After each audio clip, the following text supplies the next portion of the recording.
IPL match number 15 royal Challengers Bengaluru versus Lucknow super giants మధ్య ఈరోజు చిన్నస్వామిలో మరొక మ్యాచ్ ఇంట్రెస్టింగ్ మ్యాచ్ జరుగుతుంది. ఈ రిజల్ట్ కూడా చాలా కీలకం.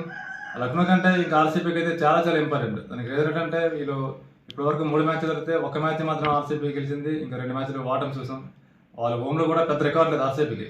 అయినప్పుడు కూడా లక్నో పైన అద్భుతమైన రికార్డు ఉంది. వీళ్ళిద్దరి మధ్య జరిగిన 4 మ్యాచ్లు 3 మ్యాచ్లు మాత్రం ఆర్సీబీ గెలిస్తే ఒక్క మ్యాచ్ మాత్రం లక్నో సూపర్ గెలిచింది. అది కూడా బెంగళూరు చిన్నస్వామిలో 200+ చేసింగ్ కూడా చేసింది అన్నమాట లక్నో.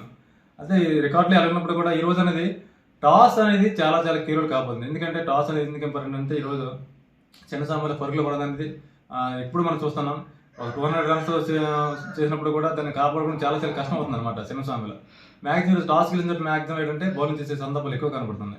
దాని రీజన్ ఏంటంటే మీకు ఆ పిచ్ చిన్నగా ఉంటుంది కాబట్టి మీకు వికెట్స్ ఎబిలిటీ చాలా ఈజీగా ఉంటుంది కాబట్టి బౌలరీ సైజ్ కూడా చాలా తక్కువ ఉంటుంది కాబట్టి చేసింగ్ ఈజీగా ఉంటుంది అనమాట. ఇంకా టీం విషయానికి వచ్చినట్లయితే ఆర్సీబీకి అయితే మీకు బౌలింగ్లో చాలా ఇబ్బంది ఎదురవుతున్నాయి. మీకు మహమ్మద్ సిరాజ్ అండ్ అల్జరబ్ జోసఫ్ వీళ్ళిద్దరు కూడా దారుణంగా పరుగులిస్తున్నారు. ఒక విజయ్ కుమార్ ఒకటే కొంచెం కాస్త బౌలింగ్ బాగా బెటర్గా రాణించినప్పుడు కూడా మిగతా బౌలింగ్స్ సపోర్ట్ అయితే రావట్లేదు. ఆప్షనర్గా మ్యాక్స్వెల్ కూడా కొన్ని ఓవర్లు వేసినప్పుడు కూడా కావాల్సిన రన్ రేట్ని తగ్గించలేకపోతున్నారు మ్యాక్స్వెల్. మీకు బ్యాటింగ్ విషయం వచ్చినట్లయితే మీకు బ్యాటింగ్లో అయితే మీకు ఫాఫ్ డు ప్లెసీ కాస్త కొంచెం స్టార్ట్ అయితే ఇస్తున్నాడు కానీ దాన్ని కన్వర్ట్ చేయలేకపోతున్నాడు భారీ స్కోర్గా.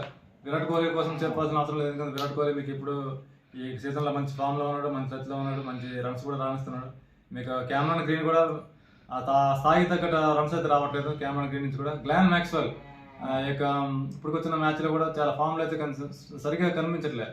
ఇంకా దినేష్ కార్తీక్ మాట మంచి ఫినిషింగ్ ఇస్తుంటే మంచి ఫామ్లో ఉన్నాడు. అయితే అటు బ్యాటింగ్లో కొంచెం కొంచెం సెటిల్ అవ్వాలి బ్యాటర్స్ అయితే.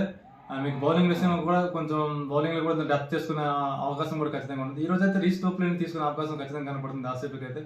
మీకు లక్నో సూపర్ జెయింట్స్ కోసం వచ్చినట్లయితే మీకు లక్నో సూపర్ జెయింట్స్ బ్యాటింగ్లో అయితే మీకు క్వింటన్ డీకా కేఎల్ రాహుల్ చక్కగా రాణిస్తున్నారు. అంటే డీకా లాస్ట్ మ్యాచ్లో కూడా మంచి 50 కూడా సాధించడం జరిగింది. మీకు కేఎల్ రాహుల్ విషయంకి వచ్చినట్లయితే కేఎల్ రాహుల్ ఈ రోజు కూడా ఇంపాక్ట్ సాపుకుండే అవకాశం కూడా కనపడుతుంది. ఏంటంటే కేఎల్ రాహుల్ మీకు ఇంజరీస్తో ఇబ్బంది పడుతున్నాడు. ఇంకా నికోలస్ పూరన్ కెప్టెన్గా చేసే అవకాశం కూడా కనపడుతుంది. లాస్ట్ మ్యాచ్ కూడా కెప్టెన్గా చేసి అద్భుతమైన మ్యాచ్ విజయంలో కీలక పాత్ర పోషించారు. అయితే మీకు బ్యాటింగ్ కూడా చాలా చక్కగా ఉంది. ఇక లక్నో సూపర్ జెయింట్స్ అయితే అటు బౌలింగ్ విషయంకి వచ్చినట్లయితే young bowler Mayank Yadav sensational bowler. Last మ్యాచ్లో కూడా అతను అద్భుతంగా 155.8 కిలోమీటర్ వేగంతో అందరిని ఆకర్షించడం. లాస్ట్ మ్యాచ్లో కూడా అతను అద్భుతం మ్యాన్ ఆఫ్ ది మ్యాచ్ కూడా చూసాం.